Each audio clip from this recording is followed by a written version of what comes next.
Hello everyone, this is Robbie back with OPTCG, and the leader we're going to be covering today will be Enel. The vote last week was won by Enel, with Shanks coming in a close second. So the Shanks guide will be coming to you in the next few days as well. We're going to run through it like last time, give you guys a deck list, and hopefully you find this video useful. Let's get right into it. So just like last time, I'm going to be giving you my current list first, and then we're going to talk about some matchups. This week we're going to cover Doflamingo, Purple Luffy, Blackbeard, and again, I don't have Shanks cards, but I will be talking about your Shanks matchup as well. So, with the list, my 2Ks are 3 Flampes, 4 of the skill card, and 3 Frankie. I cut down on the number of 2Ks down to 10 because you need like a lot of tech cards to try to deal with matchups such as like Blackbeard and Shanks in this format. And the reason I only play 3 Flampe is that it is the way better 2K in comparison to Frankie. The problem I have is that you'll see later I'm playing 2 copies of Darashi, and I find that my Darashi kept missing, so I upped my Frankie a wee bit, just so I can see more consistency. I was playing 4 Frankie, 2 Flampe, but into some matchups, Flampe is just really useful. Not going to go too deep into Lucci, but Lucci going first against Enel will starve Enel and then play out the 7-cost Jack, so you have the Raigo down 3 life, which Flampe is useful. Also good against Bonnie that tried to starve you as well. Next up, we've got 3 of the Shirahoshi blocker. Pretty much a standard in Enel nowadays. I find that almost every list is playing it. The reason being is just Blackbeard is really good in the Blackbeard, okay in the Doffy, good against Shanks, and also good against Purple Luffy. They're just not really like a matchup that this card is bad in, if you can find the space. I find it like a little bricky at 4, so I do play this at 3 for now. And Kuzan. I think this is my favorite card to come out of OP09 for the Enel deck.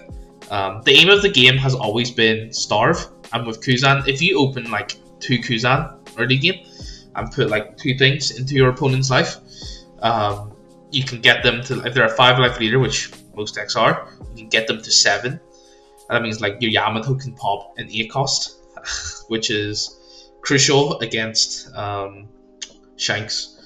If you open, like, I've had multiple games where I've put my Shanks opponent to 10 life or 9 life with 2 Kuzans and then 2 categories, one for a Beckman, one for like Rayleigh or Dragon, and then Yamato can start trading with 10 cost Shanks, which you do struggle against in this deck if you don't see your Raigos.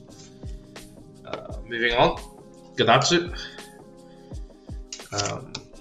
Heart, this is like actually the best card in the deck, maybe second to Yamato. It just helps with so many matchups. You'll see in the list like why I'm actually covering the Purple Luffy matchup later. I think like Purple Luffy is actually, other than Nami, is the worst matchup. I don't think Teach is terrible. I think it's like if you go second, it's like 50-50. But yeah, pops anything. I think the video from 2 days ago, Enel against Katakuri, you'll see me like just messing around a lot, but managed to get that down to 10 mom. Yeah, I love this card. Love this card to bits. 1 Shirahoshi for the cycle. Wanted to play 2. Not a lot of room for it, so just 1. Nami. Probably your most important card to see against the likes of Purple Luffy.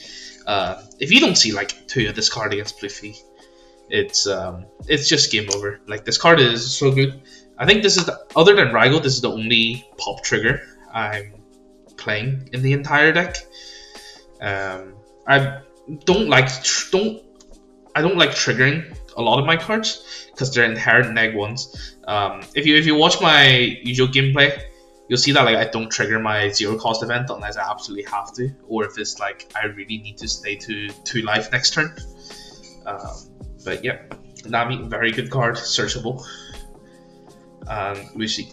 Long-time viewers will know I've always been an advocate of this card, even back in like when Red Purple Law was legal. I was playing it.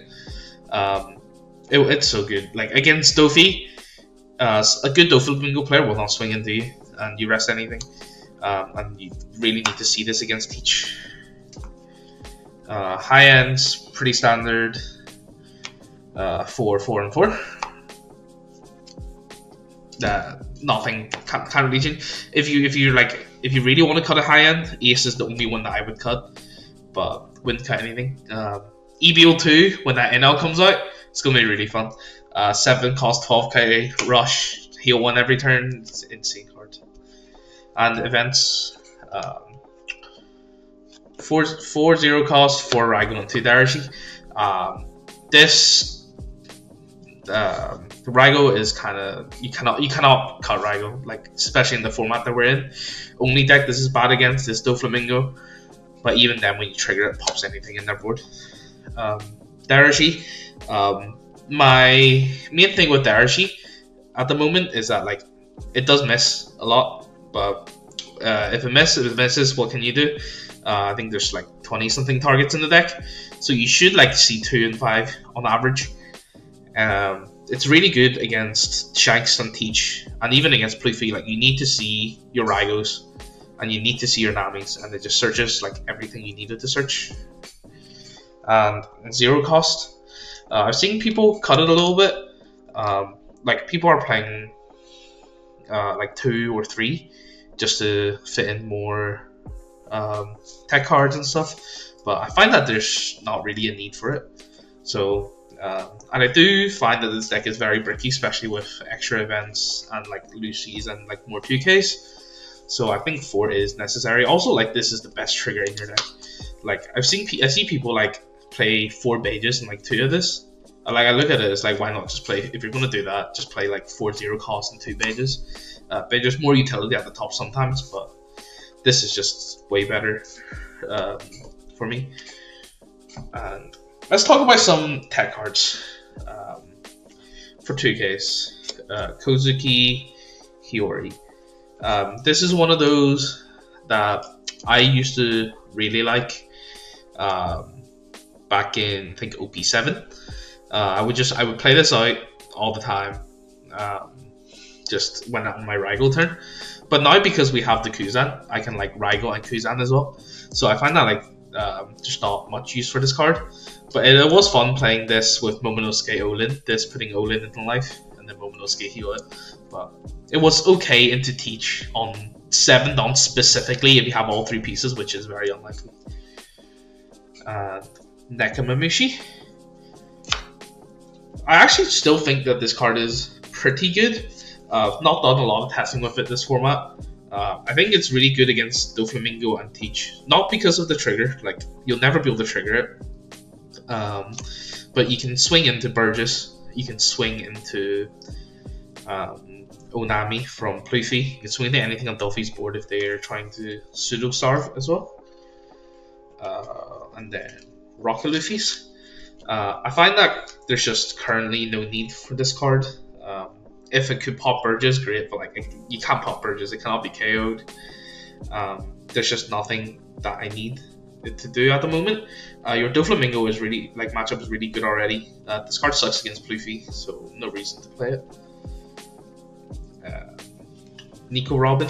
This was very interesting. I was trying this card out with against Teach with the 7 cost Enel and the I Am God event, the 4 cost that triggers 7 cost Enel from hand or grave. I just didn't enjoy it very much.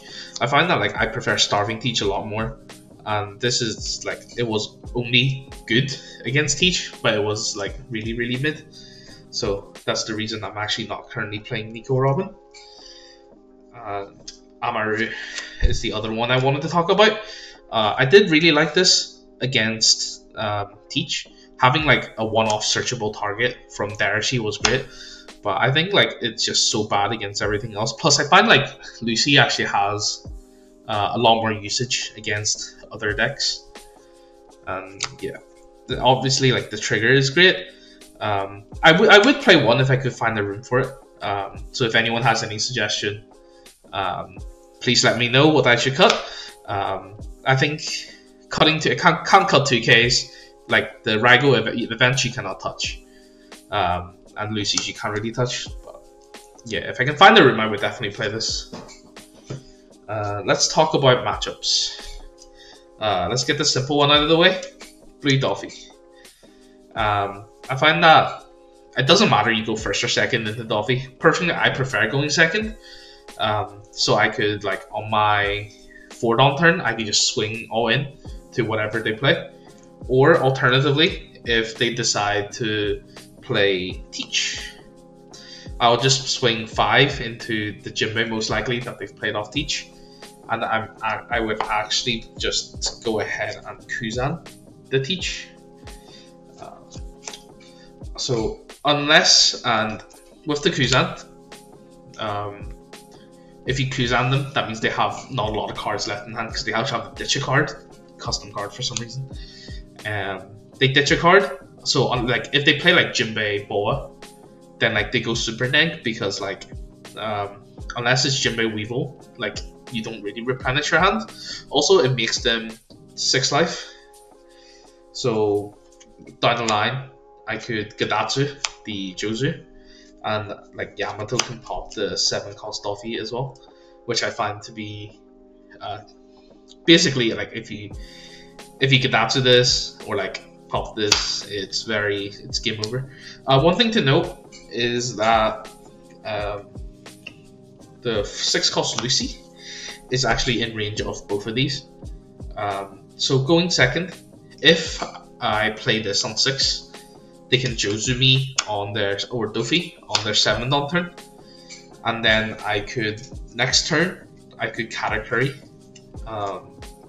them back into life. So I do really like this curve. But going first, if you drop this on your 7-don turn, and they do this on the 8-don turn, and I've like Kuzan earlier on, I could actually just go ahead and Yamato KO both of these as well. But I find that like going second, if I don't see Kuzan, I can still deal with Katakuri on curve. Lucy is within range of Graveblade as well. I've had people red rock my Lucy's as well, which is kind of funny, but you do what you have to do. In the how people usually lose this matchup is that I find that if you don't, like, they just ditch Raigos of like Shirahoshi, Nami and stuff. But I do like holding at least one Raigo in my hand for 10 cost Kaido. People are talking like you cannot infinitely starve Doffy, but I think that's untrue. If the only time that works is that like if they 10 cost Kaido you and you do not have Raigo for it, then the game becomes really hard. But as long as you have like at least one Raigo, which you're holding, like you have the Arashina to search it, if you just kind of play around it, you're completely fine.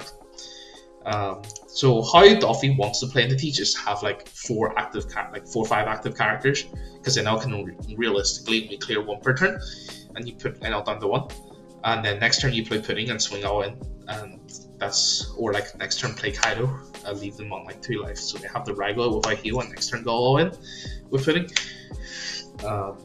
which is the game plan for Doffy, which is why I also like Lucy. Like you can rest anything on that board and just swing into it. Like it's a body that they do have to deal with, and yeah, it's just really good against Doffy and Teach specifically. Okay, so let's talk about Pluffy. This, in my mind, worst matchup for the deck. Like at least for this list, worst matchup. My favorite card, Lucy, like you cannot play this against Purple Luffy on curve, because when they can just like 9-mom this away. They can like, there's so many outs to it that it's just not worth playing. And I find that this list actually does play a lot more bricks. So against Purple Luffy, I like to go second as well. I know Pluffy has a better curve going first, but the idea is, so imagine this is Pluffy's life. On my going second on my 2-down turn, I have a good curve. Like I can play down like Shirahoshi on my 2-down turn, which is like the only time Shirahoshi is good in this matchup, because I find that like late game, like Usohachi just rests for free and there's nothing you can do. 3-down, I can 4-down, I can go ahead and play Darashi to search, which I find is really important. Card advantage is very important in this matchup, because in the mid game you're going to be taking a lot of hits. And then 6-down, usually it's just play, where is it? Usually it's play Raigo if you have it. Like if you're at 1 life, I just Raigo it. Because the way Pluffy's curve works, let's say going first, right? So on his 3-down turn, he ramps 1, and he goes to 4, and he plays out Zorojiro. And on my 4-down turn, I cannot really like deal with this. There's no way to deal with it. And then next turn, he ramps 1 more, and then plays something like Luffy Taro or Sangoro, and then I go to 6.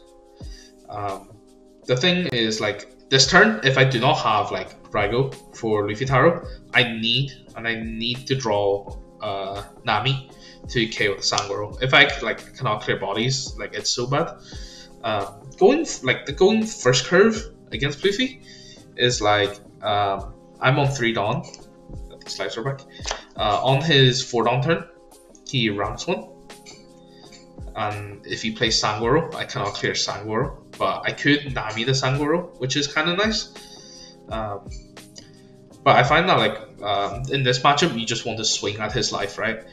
And if you let Pluffy go second, he only has to ramp once to Luffy Taro next turn, whereas going first, he has to ramp twice to go ahead. But the only thing with going second is that you have to watch out for Magellan. I talked about this card in the Teach video. This is the thing that kills Enel. Because if he plays this on his 4-down turn, ramping to 5, I cannot never remove this, because he down minus me 1, I go to 4-down rather than the 5 to remove something like Sanji or like Zorojiro Magellan, where Gadachi can actually pop this if he doesn't have Sangoro. But yeah, this Magellan can be very nippy. This is like the hardest matchup that's in this meta, I think, and it is very hard to kind of deal with, harder than Teach. I'll talk a lot about Teach because that's one of the matchups that I've had a lot of playtest against recently. So moving on, Teach. Teach is kind of one of the reasons why people are not wanting to play Enel. I find that if you just starve Teach out, they can't really do anything, and eventually they run out of cards in hand. The main thing is you need to see your 4-cost Kuzans. This card is MVP, even though it is on play. Like a good Teach will not negate your on plays, right? Like if they play Luffy, don't swing into Luffy, just Kuzan it. Also going second helps. I think going second is 50-50. Like if they see Doku and you don't have Kuzan, just let Doku stay. Like Doku can infinitely stay here. Don't let them draw a card. And then the games that Teach C stage is actually very hard for you, I find. If Teach C stage is, and they can keep chaining 10 costs after 10 costs, it's really hard.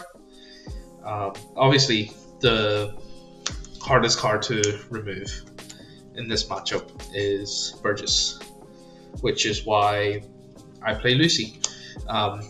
Usually, the turn Teach wants to play out Burgess, I want to have a Lucy on field, and it's actually quite hard for Teach to remove Lucy.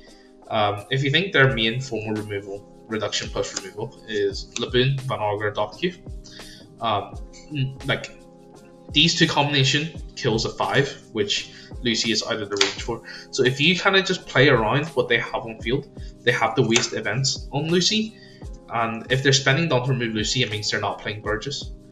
And if you stall them out to 10 down, eventually like they'll just ditch their whole hand. And if they ever swing with Burgess, I just all in it, or like I do the Maz to what's in their hand. What's really, Jack and Kaido can be sore for this deck as well, but Kaido more so. Jack, if he uses it, just all in Jack, cannot do shit. He has to let Jack die. And Kaido is a little sore because it removes my Katakuri that I want to be playing, or like my Yamato with just 1 reduction. Also Lucy as well. So you can kind of play around cards like this, where like I never clear Dokus, but like when these are rested, I just swing into them to prevent these from being able to KO, because this deck does not run that much a reduction. If they have to use like a Stronger to minus it, they are going -1. Like it did so Stronger ditches itself from field and the card from hand and draws 1, and then minus something by 2. It's a Suru that cycles, but making them play it out also means that they're going neg. If they obviously like against the good teach, they'll play out double Burgess on the 8 down turn or 9 down turn, and then it becomes nippy where you like Lucy rest 1, and then you have the all in 1 and you cannot deal with the other. One thing to note with Lucy is that like if he has something rested, even like let's say like there's a rested Burgess and this is 8k, I would just swing 7 into 8 because this just draws a card if I have no down open.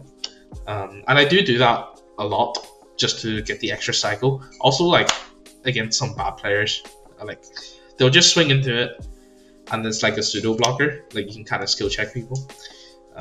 How does Enel lose to Teach? Under what circumstances? When Teach has like this on board and then they start chaining 10 cost Teaches, this becomes really sore.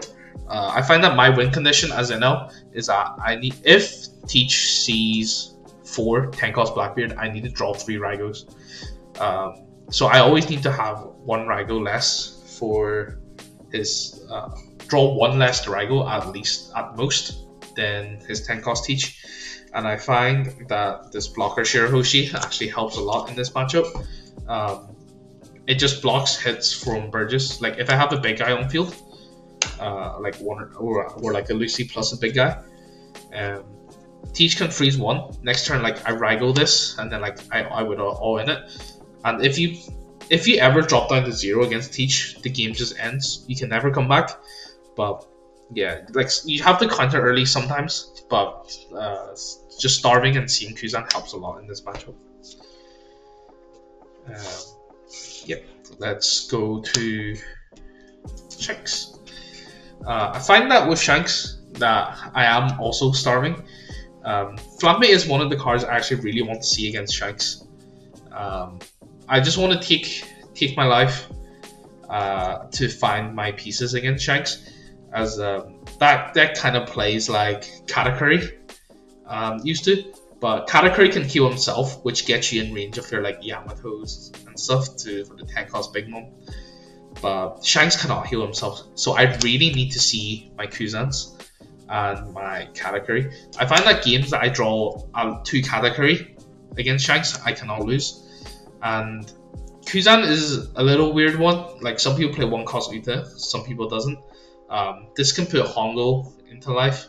This can also put the 2 cost Sanji. The 2 cost Sanji really annoy me in this matchup because I cannot starve them. So this is like prime target. If I can help it, I will always hold 1 for 2 cost Sanji. If I do not see like a combination of these, I really need to see my Rygos, which is one of the reasons why I'm currently playing Darashi. If you get Yamato, like if you play Kuzan on 4 on a Nuta, that means like down the line, and then so let's say I go second, right? 4 down I play this, 6 down I play like Gadatsu, KO, whatever they play, whether that be a Lucky Roo or a Yasop. 8 down. Presumably he plays Ben Beckman on 7. I category it on 8 to the bottom of life. Now he should be sitting at 7 life. And then next turn he plays Dragon, Rayleigh, whatever. I can Yamato, kill it. Because it'll be a 8, 7 on his side, 1 on mine. Ideally, and this is the most ideal, I play my another kata, put him to 8, and obviously he will start playing 10 drops now, which you cannot.